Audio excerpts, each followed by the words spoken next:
Tapi uluk salam mulya atur bagya wisuka Nusantara.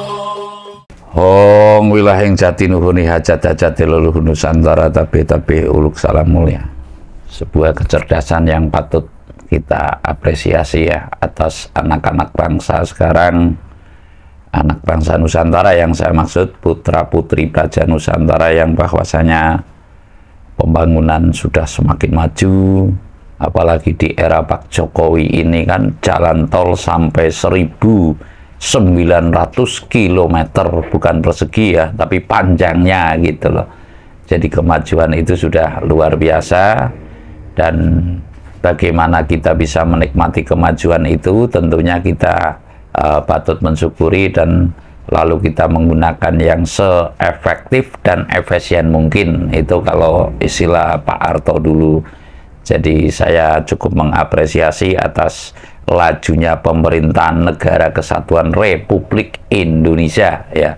Republik Indonesia yang kini sudah berusia 70 sekian tahun.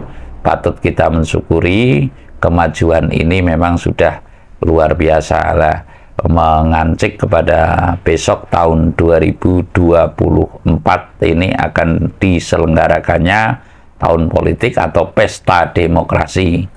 Lah, pesta demokrasi yang termaksud seperti biasanya adalah pemilihan umum yang langsung, umum, bebas, dan rahasia. Pemilu yang langsung, umum, bebas, dan rahasia. Saya akan menguraikan sedikit. Ada yang bertanya ke saya pertanyaan yang cukup kritis mengenai pemilu tahun 2024 nanti.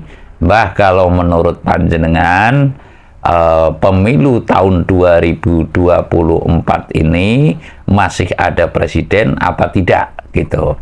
Lalu hasilnya nanti seperti apa? Nah, lalu ada berapa calon? Nah, ini kan yang kritis ya, pertanyaan yang kritis. Lalu mengapa saya nyatakan kritis? Karena pertanyaan hal yang realistis dijumbuhkan dengan hal yang mistis lah. Lalu saya akan mengatakan bahwa sekilas saya menjawab kemungkinan calon itu bisa jadi besok 4. Ya, tidak cuma 3 tapi 4, karena ada peluang Partai Golongan Karya ini belum memunculkan capresnya. Ya, sekali lagi Partai Golkar ini belum bisa memunculkan capresnya atau belum memunculkan capresnya. Berarti besok Bapak Anies, lalu Pak Ganjar, Pak Prabowo, dan satu lagi dimungkinkan dari Golkar. Lah, kemungkinan ini ada 4 calon. Lah, meranah lagi. Lah, bagaimana bisa 4 calon? Yang semula kan paling 2, 3 pun belum pernah ya kelihatannya 2 calon. Lah, ini kok ujuk-ujuk ada 3 atau 4 calon. Ini adalah pemilu yang berbeda dari biasanya ya. Pemilu yang berbeda dari biasanya yang saya maksud, biasanya hanya ada 2 calon, sekarang Indonesia ada 3 calon yang telah nampak, dan mungkin akan ada 4 calon presiden. Lah, saya akan menguraikan bahwa apakah nanti akan ada presiden? Ya, tentunya kalau memang itu nanti pemilihan umum berjalan dengan normatif atau normal ya, artinya tidak terjadi gontok-gontokan atau perseteruan atau pertengkaran dalam pencarian massa dan sebagainya, ya masih ada presiden. Lah, nilai kemungkinannya manakala nanti saling antusias dan ambisi lalu ambisius, lah bisa jadi nanti terjadi hal yang chaos ya, tapi saya nggak mendambakan itulah. Kemungkinan itu nanti bisa jadi tidak ada presiden, kan antara iya dan tidak. Saya nggak akan mengatakan bahwa nanti tidak ada presiden. Nah, nanti kita terlalu dini dan dianggap orang yang tidak sopan dengan Tuhan Yang Maha Esa atau mendahului kehendak Tuhan Yang Maha Esa.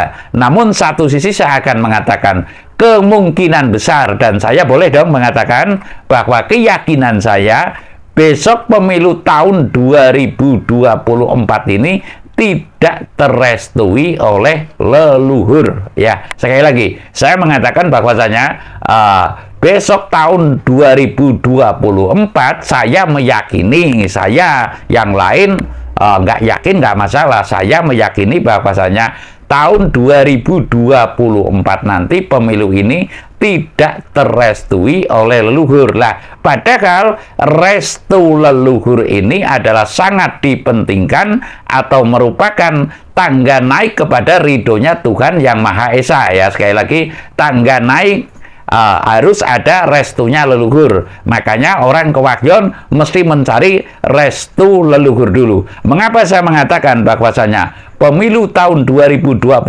ini tidak terrestui oleh leluhur? Secara fase, Pak Jokowi ini adalah presiden yang ketujuh. Nah, sehingga semestinya secara umum ini, walaupun presiden itu ada kedaruratan, ada 2 presiden yang tidak terhitung. Dulu waktu Pak Karno berkantor di Yogyakarta, sementara menjaga kemungkinan hancurnya atau kekosongan pemerintahan, maka didelegasikan kepada siapa dulu waktu di Bukit Tinggi itu, bisa dibaca, saya lupa ya, di Bukit Tinggi itu sementara ada presiden lah menggantikan Pak Karno karena Pak Karno sedang dalam kedaruratan. Lah, ini hal yang patut kita pahami. Ada yang mengatakan presiden sudah 9, ada yang mengatakan secara umum yang sah sesuai alur pemilu ini adalah sudah yang ke-7 lah. Saya mengatakan karena hitungan yang ke-7 juga sudah menurut Jangka Jayabaya sudah berakhir, lalu yang ke-9 ini juga angka yang tertinggi, maka saya mengatakan, saya meyakini bahwasanya besok pemilu sudah tidak terrestui oleh leluhur Nusantara. Lah, ini saya saja, saya nggak mempengaruhi yang lain ya. Artinya saya punya hak, keyakinan saya bahwa pemilu besok ini sudah tidak terrestui oleh leluhur. Lah, dampak dari tidak terrestui mungkin bisa jadi terjadi hal yang kurang diinginkan ya. Dampak dari tidak direstui leluhur ini timbul hal-hal yang tidak menyenangkan atau tidak diharapkan oleh kita semua. Untuk itu saya memberikan rujukan dalam artian mengadvis juga boleh lah.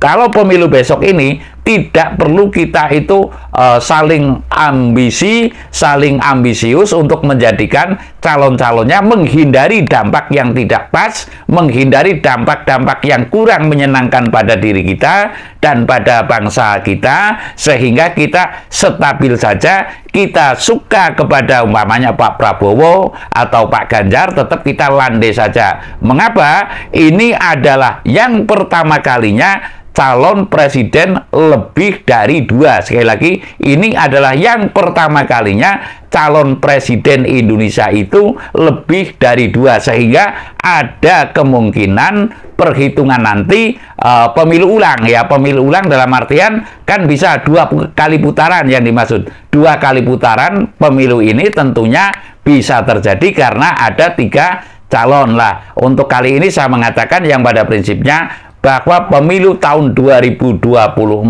saya meyakini tidak terrestui oleh leluhur Nusantara, atau bahkan setidak-tidaknya kurang terrestu oleh leluhur Nusantara. Maka kita mesti selalu waspada bagaimana caranya NKRI ini tetap selamat. Saya rasa demikian. Terima kasih.